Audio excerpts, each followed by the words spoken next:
şey çıktı, MMU ile ilgili bir sürpriz olabilir diye bir cümle geçenlerde şey oldu. Oysa biz biliyoruz siz havacılığın kuralları kanla yazılıyor diyorsunuz. Ne beklemeliyiz, ne beklememeliyiz biraz sizden duyalım. Biz Pistte koşmasını bekleriz o kadar. Daha fazlasını. beklemeyelim Evet. diyorsunuz. Çünkü bir uçuş emniyet boardu falan hani şeyden geçmesi lazım. Epey bir onaydan geçmesi lazım. Yani yapan mühendisler de ya bir dakika bu uçar dese bile bir başka bir gözün her şeye bakması lazım. Onaylaması lazım. Evet. Peki efendim. Efendim, Hürjet sonrasında, Hürjet'in ilk uçuşundan sonra SSM'nin Savunma Sanayi Başkanlığı'nın açıklamasında varyasyonlarından bahsederken bir uçak gemisi versiyonundan bahsedildi. Aynı şekilde Sayın Cumhurbaşkanı da TCG Anadolu'nun töreninde bunun tamamına artık bir sıra geldi dedi. Bir uçak gemisi ufukta görünüyor mu? Şimdi tabii bizim çalışma yöntemimizi az çok biliyorsunuzdur. Bize ihtiyaç şekillenir gelir. Veya biz işte oturur toptan bir ihtiyaçlarında fikir yürütürüz. Ondan sonra hayata geçer. Tabii Cumhurbaşkanımız, Sayın Cumhurbaşkanımız birkaç ortamda dillendirdiler. Belirli çerçevede yapılacak değerlendirmeler sonucunda nasıl bir talep gelir görürüz. Ama biz bunu yapabilecek kabiliyette miyiz dersek, evet yani bu iş yapılır.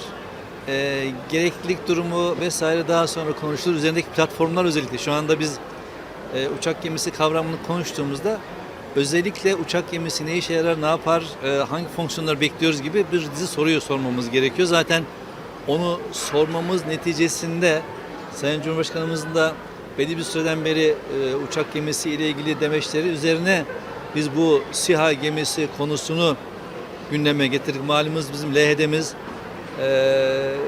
LHD olarak planlanmıştı ki bazıların dediği gibi efendim şu kadar F-35B sipariş verilecekti de bizi programdan attılar da onu alamadık da tezviratları ve saçmalıklara biz kulak asmıyoruz ama millet saçmalamaya devam ediyor. Çünkü bizim malumunuz F-35 ile ilgili 100+10 tane F-35B projemiz var idi programda iken. Evet. F-35 programı evet. Ama F-35B diye bir talep yoktu.